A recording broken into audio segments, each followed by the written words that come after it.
दोस्तों, आप में से ज्यादातर लोग शायद अपने 20s में होंगे और इसी ही दौरान हम अपनी हेल्थ और फिटनेस को धीरे धीरे नजरअंदाज करना शुरू करते हैं। ऑनेस्टली आगे चलकर कईयों की यही सबसे बड़ी रिग्रेट साबित होती है। आज के हमारे इस बेहतरीन संवाद में हमसे जुड़ रहे हैं डॉक्टर आलोक चोपड़ा, जो एक बेहतरीन और एक्सपीरियंस कार्डियोलॉजिस्ट हैं। अगर मुझे मानो तो 20s में इससे अच्छी हेल्थ एडवाइस शायद ही आपको कहीं और मिलेगी। ऐसे और लाइफ ट्रांसफॉर्मेटिव और इंसाइटफुल वीडियोस के लिए like, share and subscribe to the doctor Smith show. Sir Alok sir, मेरी जो डेमोग्राफिक है वो अपने 20s में है, तो as a heart specialist, as a cardiologist आप इनसे क्या कहना चाहेंगे कि इनकी क्या क्या प्रॉब्लम्स है जो उनके अंदर हो सकती है पर उन्हें पता नहीं है? पहली बात तो ये है कि एट इस एज में हम सोचते हैं कि हम बिल्कुल वल्नरेबल नहीं हैं, पर वो धीरे धीरे जिस तरीके से आपको बड़ा किया गया, आपको क्या खिलाया गया, वो आपके जिस्म में ऑलरेडी जम रहा है,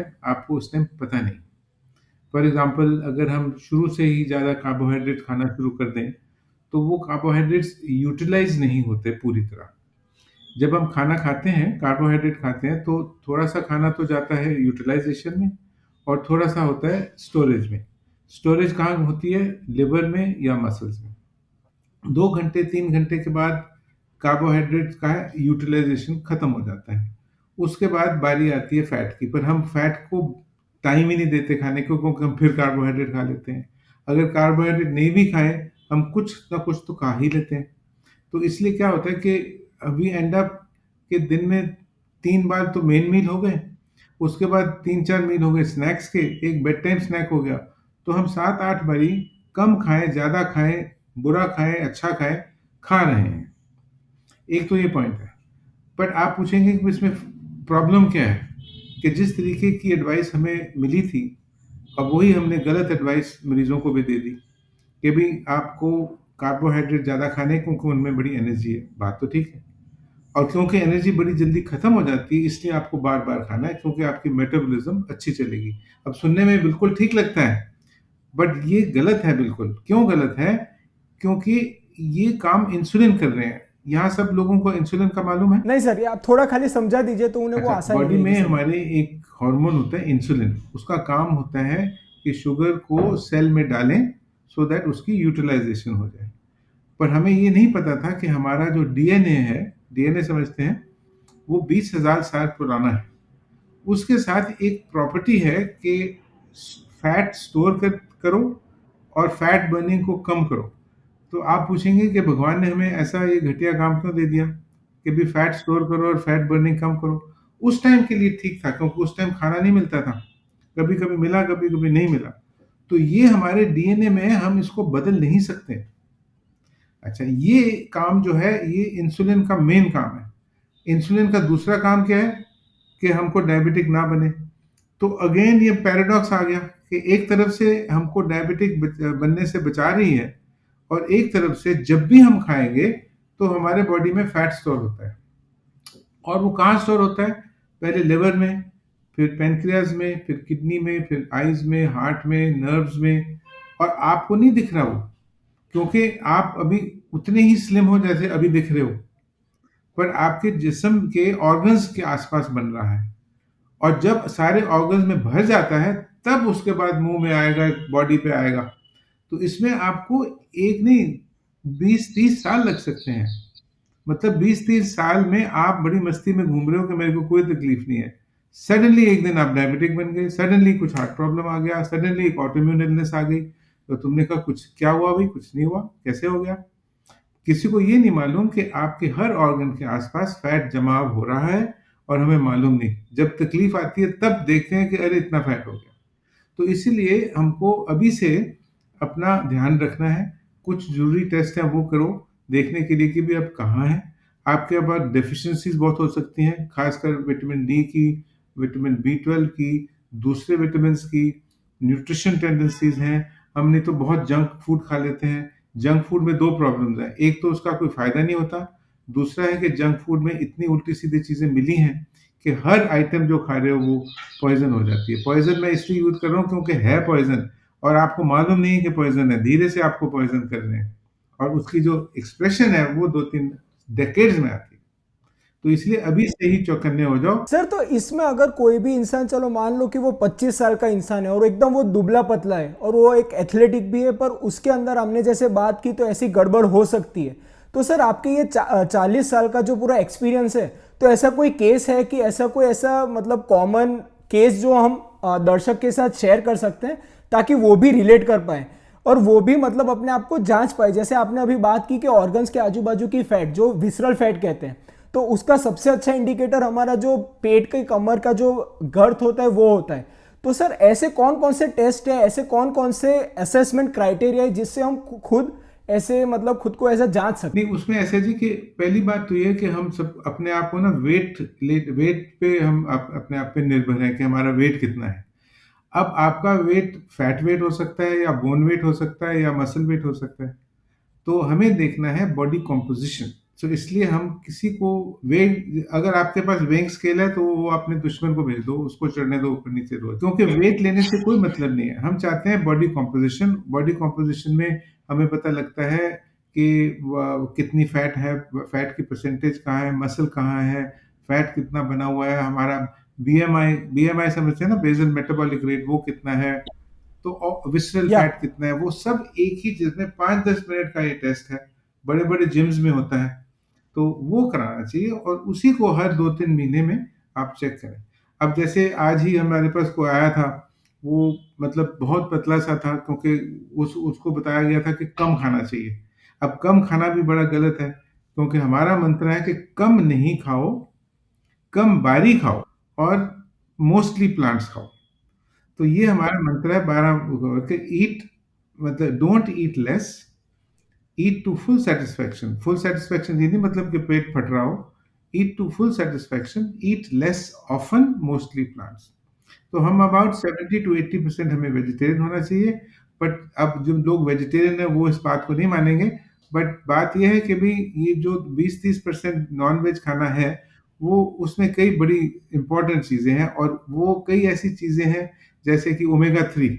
ओमेगा 3 जो है वो फिश ऑयल से बेस्ट बनता है, और जो वेजिटेरियन है वो जितना मर्जी नॉन ये वेजिटेरियन ऑयल खाएगा वो पूरा नहीं होगा।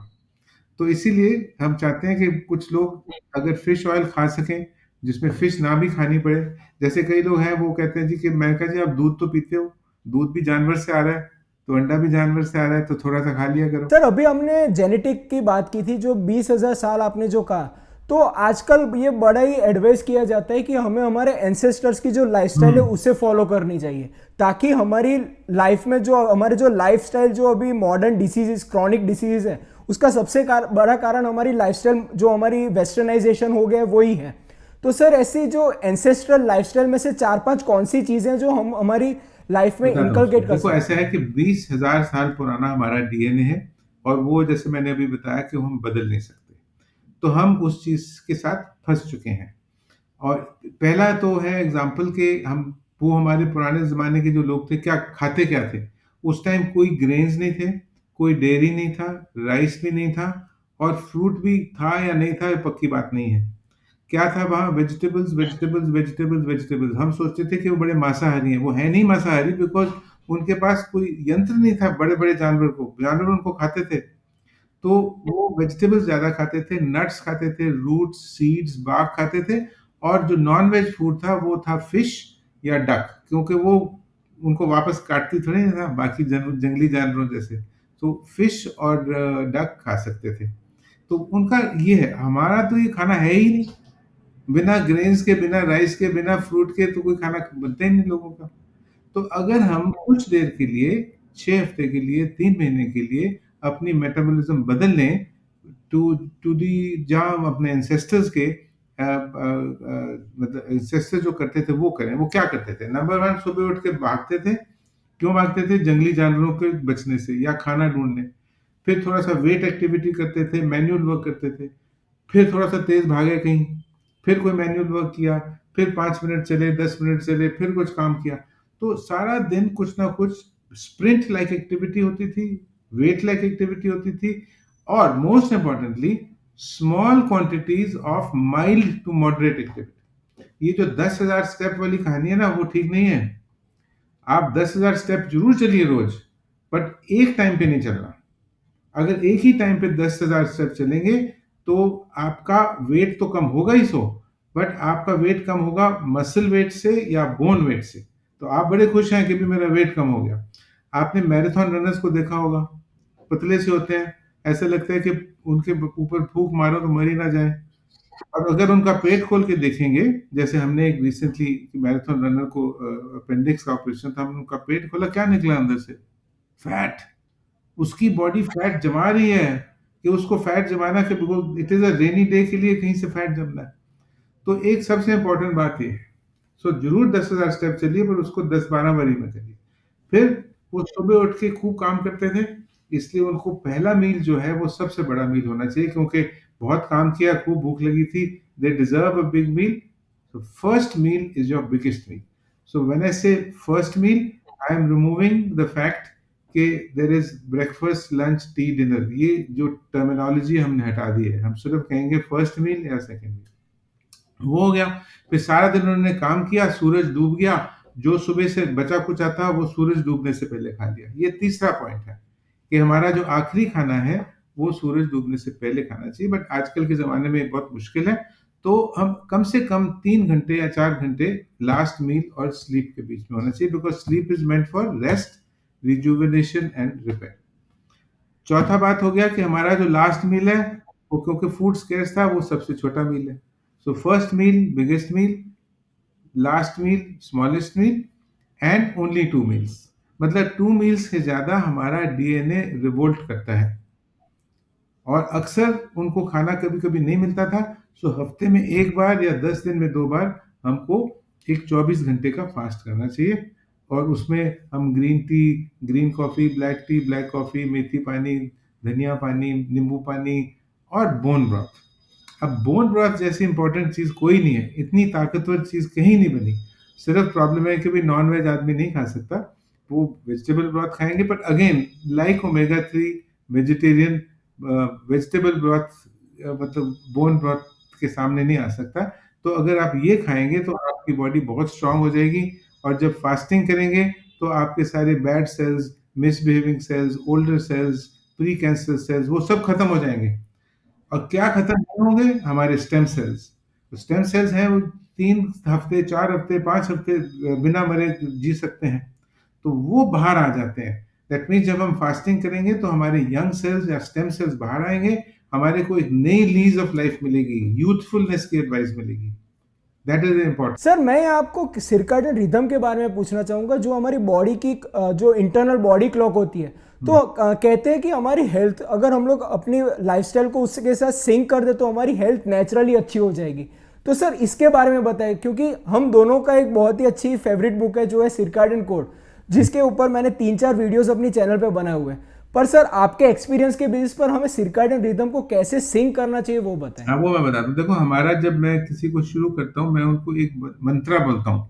मंत्रा क्या है कि ऑनर योर एंसेस्ट्रल पास्ट, कि जो हमारी एंसेस्ट्रल पास्ट है उसके ऊपर हम तय करें, नंबर 1, और उसके ऊपर सुपर इम्पोज करें बॉडी क्लॉक। अब ये जो दो चीजें हैं, बॉडी क्लॉक और डीएनए, वो आप जंतर मंतर में उल्टा खड़े हो जाओ, वो बदल नहीं सकते। अगर मैं आपको एक ब्लैक केव में 9 महीने के लिए बंद कर दूं, आपकी बॉडी क्लॉक 1 फीसा भी नहीं बदलेगी। तो वो क्या कहती है? बॉडी क्लॉक कहता है कि आप 4:30 और 5:30 के बीच में उठो। आप नहीं उठे, you have missed that important बस। उसके बाद आपको कुछ एरोबिक एक्टिविटी करनी है, 10 मिनट, 20 मिनट करके। उसके बाद आपको 20 मिनट के लिए सन को एक्सपोजर देना है। किस लिए? कि हमारी जो रात की जो कंपाउंड्स हैं वो खत्म हो, नए नए चीजें शुरू हो, और हमारी मेटाबॉलिज्म स्टार्ट हो। आप अगर तब भी सो रहे हैं, you have again miss the bus. फिर हम चाहते हैं कि 12 बजे जो आपको डिसीजन मेकिंग टाइम है, हमारा थिंकिंग टाइम, ब्रेन टाइम, वो 12 बजे होना चाहिए। उसके बाद 2:30 बजे आपको आधा घंटे के लिए सोना है, नैप जरूर लेना है। 4:30-5 बजे स्ट्रेंथ बिल्डिंग टाइम है। थोड़ा सा और टाइम जरूर है, but you will benefit most by doing strength training between 4:35। उसके बाद 7 o'clock हमको वाइंडिंग ऑफ, धीरे धीरे मतलब उतरो बाहर। और 7 बजे, 7:30 बजे हमारी फैट की जो बर्निंग है वो खत्म हो जाती है। इसका मतलब है कि सचिन पांडा ने क्या बताया हमें, कि हमारे बॉडी में हर मैकेनिज्म हर ऑर्गेनिज्म, हर सेल, जितने भी हमारे सिस्टम्स हैं, उनमें एक पीक परफॉर्मेंस टाइम है और एक पीक रेस्टिंग टाइम है। और अगर हम रेस्टिंग टाइम में परफॉर्मेंस करें या परफॉर्मेंस टाइम के टाइम रेस्टिंग करें, तो हमारी बॉडी ठीक नहीं करेगी। तो मोस्टली ये जो लोग इंटरमिटेंट फास्टिंग करते हैं वो होते हैं 2 बजे और 10 बजे, या 2 बजे 11 बजे। तो बॉडी क्लॉक आपको मेहनत नहीं देगी, बिल्कुल हेल्प नहीं करेगी उस टाइम, क्योंकि आप बॉडी क्लॉक के अगेंस्ट जा रहे हो। हाँ, बेनिफिट होगा थोड़ा बहुत, पर उतना बेनिफिट नहीं होगा जो आप सोच रहे होगा। तो अगर ये बड़ा सिंपल, अब इतना आसान काम तो नहीं है, पर धीरे-धीरे ओवर टाइम अपना टाइम बदलो और धीरे-धीरे कोशिश करो कि बॉडी क्लॉक के साथ जिएँ और साथ अपने एंसेस्ट्रल पास्ट के साथ जिएँ। आपको कभी बीमारी नहीं होगी, ये पक्की बात है। सर मैंने वो किताब, वो जो सचिन पांडा की जो है, जो सिरकाडियन कोड, वो 2016 में पहली बार पढ़ी थी। और तब से मैंने ये जो टाइम रिस्ट्रिक्टेड फीडिंग जो हम कहते हैं, जो 14 आवर ऑफ फास्टिंग विंडो और 10 आवर ऑफ ईटिंग विंडो, तो मैंने वो अपनी सिरकाडियन रिदम के साथ अपनी जोड़ ली थी। जैसे मेरा फर्स्ट मील होता है 8 o'clock और मेरा लास्ट मील होता है 6 o'clock, 6 PM। तो सर इतने अंदर ही, कितना दिन मिलती है? सर इसके अंदर ही मैं सर पूरे पिछले 6 साल से मैंने एक भी चीट डे वैसा नहीं किया। अगर मैं बाहर जाता हूँ तो मैं पानी के सिवा कुछ पीता नहीं हूँ। तो सर मैं इस पे आपसे बात करना चाहूंगा कि वो जो 16/8 का जो इंटरमीडिएट फास्टिंग का जो एक वायरल वेव चल रहा है, तो सर उसको आप क्या कहना चाहेंगे और हमें ऐसा क्यों करना चाहिए, जैसे मैंने अभी बताया कि सिरकाडियन कोड के हिसाब से ही हमें करना चाहिए। देखो, ये चक्कर ये है कि अगर हम ये कोड नहीं मतलब अमल करेंगे या ठीक टाइम पे नहीं खाए सोएंगे, तो हमारी बॉडी रिस्पॉन्ड नहीं करेगी और हम कहेंगे डॉक्टर साहब जी हमने तो वही किया जो आपने बताया, हमने 8 घंटे का ईटिंग विंडो रखा, 16 घंटे का, पर हमको तो कोई फर्क नहीं पड़ा। तो ये प्रॉब्लम है ना, मतलब आपको फायदा नहीं होगा जब तक आप सर्केडियन रिदम को ऑनर नहीं करोगे। ये तो पक्की बात है। जो इंटरमिटेंट फास्टिंग है ना, पहले तो उसका नाम बदल दीजिए, उसको बोलिए टाइम रिस्ट्रिक्टेड फास्टिंग। और कीटो डाइट का भी नाम बदल दीजिए, उसको हम बोलते हैं माइटोकॉन्ड्रियल मेटाबॉलिक थेरेपी। अच्छा, उसका मैं मीनिंग अभी समझाऊंगा थोड़ी देर के बाद, अभी समझाऊंगा। तो जो ओके, इंटरमिटेंट हाँ हाँ फास्टिंग सर, है, हाँ। एक तो टाइम हो गया कि भाई बॉडी क्लॉक के साथ करना चाहिए, एक बार ये हो गया। दूसरा है कि हम, एक तो टाइमिंग की गड़बड़ लोग कर देते हैं, दूसरा है कि क्या खा रहे हो। लोगों को कहा जाता है कि जी आप प्रोटीन ज्यादा खाओ ना। प्रोटीन ज़्यादा खाने से क्या होगा कि हमारे बॉडी में इतनी जगह है प्रोटीन की, अगर उससे 1 ग्राम भी ज़्यादा खाओगे तो वो कार्बोहाइड्रेट बन जाएगी। कैसे? New glucogenesis, new glucose formation. और क्या होगा कि हमारे बॉडी में किडनी पे जोर पड़ेगा। और आपको डॉक्टर एटकिंस का नाम याद होगा, तो वो उनको इतना पता था कि हाँ फैट जरूरी है, तो उन्होंने बोला कि प्रोटीनेशियस फैट खाओ। हुआ क्या कि डॉक्टर एटकिंस भी और उनके मरीज भी सब किडनी फेलियर से मर गए। तो एक ये हाल होगा अगर एक्स्ट्रा प्रोटीन ना खाई जाए। हाँ, जो बॉडी बिल्डर है जिसने एथलेटिक्स करनी है, उसको थोड़ा सा एक्स्ट्रा प्रोटीन लेना पड़ता है, बट अभी एक्स्ट्रा प्रोटीन नहीं लेना चाहिए, जितना है उतना ही खाए। और वो भी बॉडी कॉम्पोजिशन एनालिसिस के साथ, एक हमारे पास फॉर्मूला भी है, वो मैं आगे बता दूंगा कि कैसे डिसाइड करते हैं कि भी कितने ग्राम प्रोटीन आपको खानी है। तो वो भी ज़्यादा नहीं होनी चाहिए। सो हमारे को फैट ज़्यादा, प्रोटीन मीडियम और कार्ब सबसे। सर ट्राइग्लिसराइड भी आजकल काफ़ी लोगों का बढ़ जाता है, जिसे जो मेटाबॉलिक सिंड्रोम जो कहते हैं, उसमें शुगर तो है ही, पर दूसरा एक एलिमेंट है हाइपर ट्राइग्लिसराइडीमिया। तो सर कोलेस्ट्रॉल और ट्राइग्लिसराइड कम नेचुरली कैसे इसका कर एक सकते बड़ा हैं लाइफस्टाइल इम्पोर्टेंट ये बड़ा मॉडिफिकेशन के इम्पोर्टेंट साथ। ये बहुत इम्पोर्टेंट क्वेश्चन है कि पहली बात ये है कि कोलेस्ट्रॉल को एक विलन बनाया गया है, number one. Number two, cholesterol के 4 इम्पोर्टेंट फंक्शंस हैं, ये किसी ने सोचा नहीं। क्या करता है कि हमारे जितने भी बॉडी के सेल मेम्ब्रेन्स है वो कोलेस्ट्रॉल बनाता है। जो विटामिन ए, डी और के है, उनकी कैरेज कोलेस्ट्रॉल है। हमारा grey matter, white matter cholesterol बनाता है। हमारा जो हार्मोन बेस है, कोलेस्ट्रॉल बनाता है। हमने कभी ये नहीं सोचा कि भगवान ने हमें कोलेस्ट्रॉल किसी काम के लिए बनाया है ना, तो हम सारा टाइम यही कोलेस्ट्रॉल को कम करते रहते हैं। फिर आ गया एलडीएल और एचडीएल। अच्छा, उसको क्या कहते हैं? गुड कोलेस्ट्रॉल और बैड कोलेस्ट्रॉल।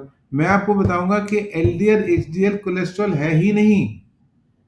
हैरानगी की बात है, एलडीएल और एचडीएल जो है वो एक टैक्सी है जो एक पैसेंजर को ले जा रही है, उसका पैसेंजर का नाम कोलेस्ट्रॉल है। क्यों ले जा रही है? क्योंकि भगवान ने क्यों किया ये नहीं मुझे मालूम, कि कोलेस्ट्रॉल को वाटर सॉल्युबल नहीं बनाया, इसलिए उसको एक टैक्सी चाहिए जो उसको जहाँ जहाँ जाना है वहाँ कर दे। अब प्रॉब्लम क्या है कि जो एलडीएल है जिसको बैड कहते हैं, अगर एलडीएल ना होता तो कोलेस्ट्रॉल अपनी जगह पहुंच ही नहीं सकता था, तो उसको क्यों बैड बनाए हम। जब यूटिलाइज हो जाता है उसके बाद एचडीएल अनयूज्ड कोलेस्ट्रॉल को वापस ले आता है लिवर के लिए, इसलिए में भी उसको गुड कहते हैं।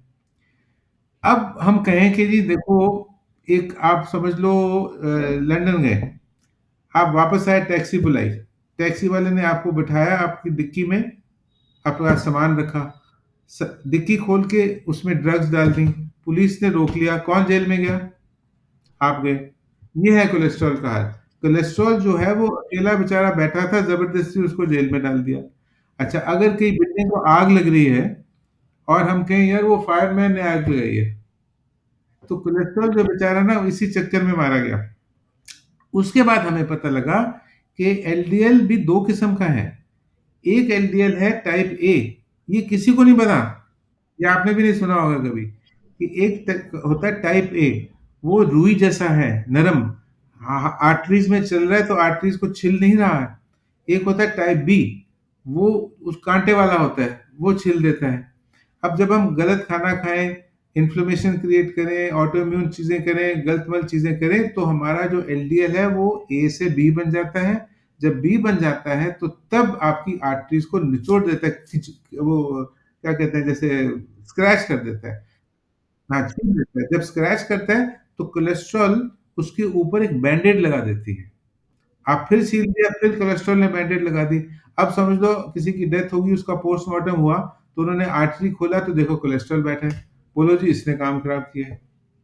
तो आप समझे क्या कितना फर्क की बात है। हम ये नहीं सोच रहे कि सबसे इंपॉर्टेंट बात है कोलेस्ट्रॉल, आई मीन ट्राइग्लिसराइड्स और एचडीएल का रेशियो। ये सबसे इंपॉर्टेंट है कि कोलेस्ट्रॉल जो triglycerides divided by HDL should be less than 2, ideally होना चाहिए 1.5। अब किसी का है जो दबा के मीठा मीठा खा रहे हैं, उनका ट्राइग्लिसराइड 500 हो गया है, और एचडीएल हो गया मतलब कम, किसे 50 हो गया, तो 500 डिवाइडेड बाय 50 कितना हुआ? 10। तो सारा इंपॉर्टेंस है कि ये जो रेशियो है इसको कम करना है। इसका मतलब है कि हमको ट्राइग्लिसराइड्स कम करनी है। दवाइयों से भी ट्राइग्लिसराइड कम होती है, पर वो होता है कि भाई एक लीकी वॉल में हम पेंट मार रहे हैं। हमको अपने डाइट को चेंज करना है। एक बारी डाइट चेंज करेंगे और ट्राइग्लिसराइड नॉर्मल आ जाएंगे, रेशियो आपका बदल जाएगा। जैसे मेरा रेशियो है 0.83, तो देखिए कितना फर्क पड़ गया ओवर टाइम। अब बिल्कुल हम सेफ हैं। सर हमने अभी कीटो की बात की थी तो उससे आपने रिफ्रेश किया, तो उसके बारे में बताइए कि मेटाबॉलिक आपने क्या आगे बोला था, मैं वापस पूछना देखो चाहता हूँ। ऐसा होता है कि हमारे बॉडी में एक चीज होती है माइटोकॉन्ड्रिया। अब कईयों को नाम इसका पता है, कईयों को नहीं पता। माइटोकॉन्ड्रिया क्या होती है? छोटी सी, जैसे हमारी पेंसिल बैटरी है ना, वैसी शक्ल सूरत है। उनका काम है ऑक्सीजन लेना हवा से और कैलोरीज लेना फूड से, और उसको मिला के एक चीज बनाते हैं जिसको बोलते हैं एटीपी। और ATP is the energy which runs our system. तो अगर हम माइटोकॉन्ड्रिया को पूरा महत्व नहीं देंगे तो माइटोकॉन्ड्रिया आपको एनर्जी नहीं बता सकेगा। अब माइटोकॉन्ड्रिया में बड़े काम है। नंबर वन, एक जो अभी बताया एनर्जी देने का। दूसरा है कि जितना भी गंदमंद फैला होता है वो उसको खा के खत्म कर लेते हैं, उसको ऑटोफेजी बोलते हैं। ऑटोफेजी मतलब सेल्फ ईटिंग। तो जो चीज खराब होगी उसको खत्म कर देते हैं। फिर क्या करते हैं कि एपोप्टोसिस, एपोप्टोसिस का मतलब है कि वो जितने भी खराब सेल्स हैं, कैंसर सेल्स हैं, प्री कैंसर सेल्स हैं, उनको एक डायरेक्टिव मिल जाता है कि आप खत्म हो जाओ, उसको बोलते हैं एपोप्टोसिस। फिर बोलते हैं माइटोकॉन्ड्रियोजेनेसिस, दैट मींस माइटोकॉन्ड्रिया जो है वो नए माइटोकॉन्ड्रिया बनाएंगे। अगर हम 24 घंटे खाते रहें और उठे रहें, ये करते रहें, तो वो होगा कि भी हम सारी दिन अपनी गाड़ी चला रहे हैं और रात को इग्निशन ऑन करके गैराज में बंद कर दी, तो हमारी बॉडी तो खराब हो ही जाएगी ना ऐसे। तो ये सबसे इम्पोर्टेंट है कि हम अपने माइटोकॉन्ड्रिया को पूरी पूरी सहूलियत दें, पूरी पूरा आराम दें। इसलिए कहते हैं mitochondrial metabolic therapy. That is a better term to use than keto diet. अब ये मतलब नहीं कि हमें चाहिए कि सारी बॉडी में कीटो घूमता रहे। नो, हमको चाहिए कि हमारे बॉडी को फैट बर्निंग मशीन बननी चाहिए, और हमको जो हमारी बीमारी है वो ठीक हो जाए, और हमारे माइटोकॉन्ड्रिया उनको सेवा मिलती जाए। ये एम फर्क होना चाहिए। यू सी, अगर आप सिर्फ कीटो बोले तो वो कीटो कीटो कीटो का काम करता रहेगा। तो ये लफ्ज़ अपने डिक्शनरी से हटा दो। एक इंटरमिटेंट फास्टिंग, उसको बुलाओ टाइम रिस्ट्रिक्टेड फास्टिंग, और इसको बताओ माइटोकॉन्ड्रियल थेरेपी। ये वीडियो अगर आपको वैल्यूएबल लगा तो इसे लाइक कर अपने सारे दोस्तों से इसे शेयर कीजिएगा। इस चैनल को सब्सक्राइब तो आप कर ही लेंगे। चलिए मिलते हैं।